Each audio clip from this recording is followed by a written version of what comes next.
कोल्हापूर महापालिका निवडणुकीचे नगारे वाजू लागलेत। अशावेळी बी न्यूजनं पंचनामा प्रभागाचा ही लोकप्रिय वृत्तमालिका सुरू केली आहे।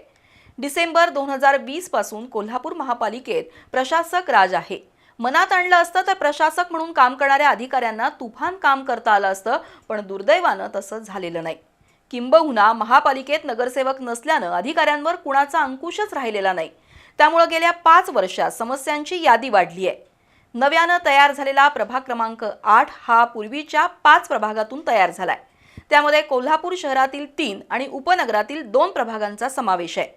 खड्डेयुक्त रस्ते, स्वच्छतेचा अभाव, पार्किंग, वाहतूक कोंडी, झोपडपट्टीतील प्रॉपर्टी कार्डचा प्रश्न, ड्रेनेज अशा अनेक समस्या या प्रभागात भेडसावतात।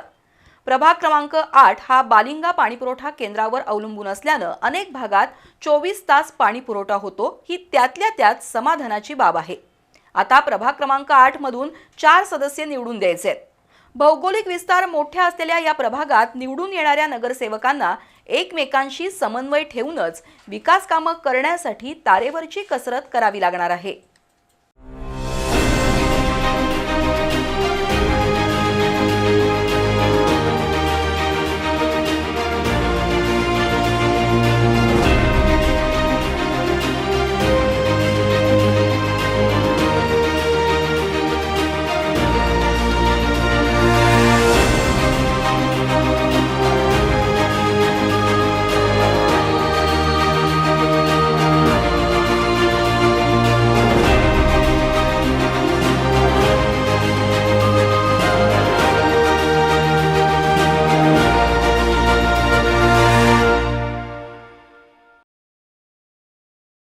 पंचनामा प्रभागाचा या वृत्तमालिकेत आज प्रभाग क्रमांक 8चा आपण आढावा घेत आहोत।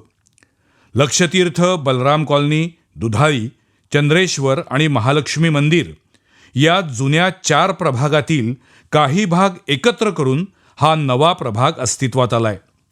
लक्षतीर्थ वसाहत या जुन्या प्रभागाचं नेतृत्व राष्ट्रवादीच्या अनुराधा सचिन खेडकर यांनी केलं होतं, तर बलराम कॉलनी प्रभागात अपक्ष पण काँग्रेसला पाठिंबा दिलेले राहुल माने निवडून आले होते।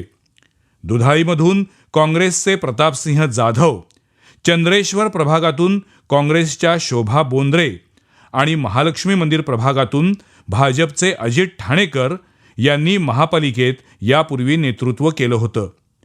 नव्यानं आकारास आलेला 8 क्रमांकाचा प्रभाग शिवाजी पेठेतील मरगाई गल्लीपासून सुरू होतो।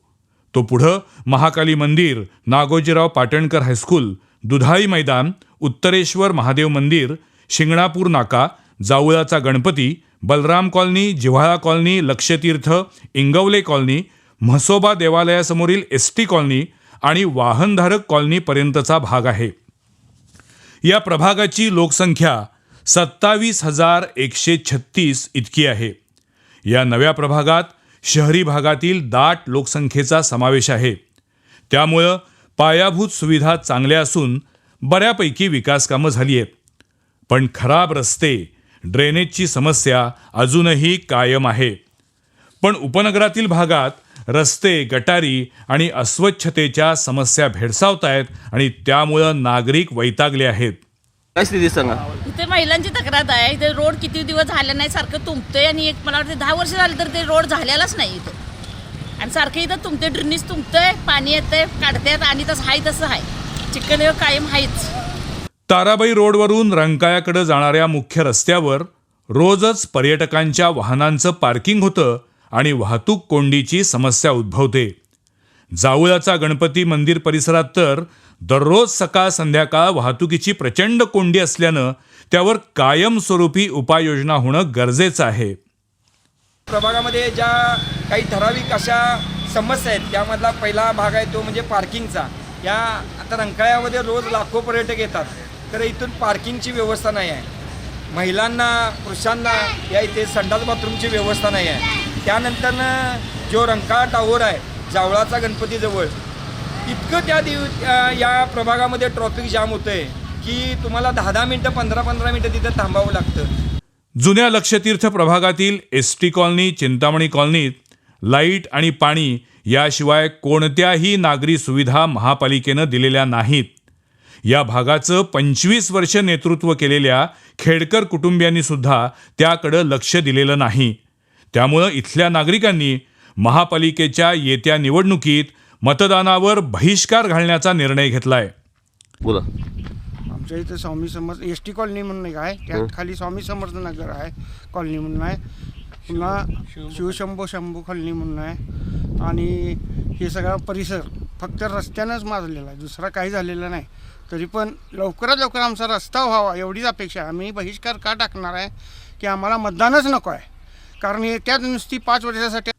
आता बघूया प्रभाग क्रमांक 8 मधील सध्याच्या प्रमुख समस्या. उपनगरी भागात ड्रेनेज लाईनचा अभाव, परिणामी सेफ्टिक टँकचा अजूनही वापर करावा लागत असल्यानं आरोग्याच्या समस्या. अनेक ठिकाणी खड्डेमय रस्ते, काही ठिकाणी तर 20 ते 25 वर्ष रस्त्याला डांबरच लागलेलं नाही. लक्षतीर्थ वसाहतमधील झोपडपट्टी धारकांचा वर्षानुवर्ष न सुटलेला प्रॉपर्टी कार्डचा प्रश्न. टेमलाई मंदिर ते लक्षतीर्थ पाणंदीचा 60 फुटांचा रस्ता मंजूर असूनही केवळ 15 फुटांचा रस्ता असल्यानं वाहनधारकांमध्ये नाराजी. आरोग्य कर्मचारी आहेत, पण गटारींची स्वच्छता महिनोन्महिने होत नाही. त्यामुळं डासांचा त्रास असून आरोग्याच्या समस्या वाढल्या आहेत. लक्षतीर्थमधील सांडपाणी निर्गतीचा प्रश्न गंभीर. प्रक्रिया न होताच सगळं सांडपाणी कोराणे मळामार्गे पंचगंगा नदीत मिसळते. यापूर्वी म्हणजे 2024मध्ये झालेल्या विधानसभा निवडणुकीत लक्षतीर्थ बलराम कॉलनी प्रभागातील नागरिकांनी भाजपचे अमल महाडिक यांना मताधिक्य दिलं, तर दुधाई आणि महालक्ष्मी मंदिर प्रभागातील नागरिकांकडून शिंदे सेनेचे राजेश क्षीरसागर यांना मताधिक्य मिळालं. त्यामुळं महायुतीच्या दृष्टीनं हा प्रभाग अनुकूल आहे.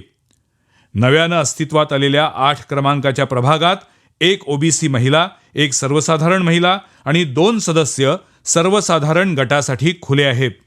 त्यामुळे काँग्रेसकडून राहुल माने, नंदकुमार सूर्यवंशी, इंद्रजित बोंद्रे, भैया खेडकर इच्छुक आहेत. तर भाजपकडून भागीरथी संस्थेच्या संचालिका शिवानी पाटील, प्रताप देसाई, हेमंत कांदेकर इच्छुक आहेत. तर शिंदे सेनेकडून ओबीसी प्रवर्गातून अनुराधा सचिन खेडकर इच्छुक आहेत. याशिवाय काँग्रेसकडून ओबीसी महिलाही निवडणूक रिंगणात उतरणार आहेत. त्यामध्ये स्वाती लिमकर यांचाही समावेश आहे. सुमारे 20,000 मतदारसंख्येचा हा प्रभाग तयार झाल्यानं सर्वच इच्छुकांना उमेदवारीसाठी पक्षाचं लेबल घ्यावंच लागणार आहे. शिवाय वैयक्तिक लोकसंपर्क ठेवून व्हिटॅमिन एममध्ये कमी पडणार नाही याचीही काळजी घ्यावी लागणार आहे.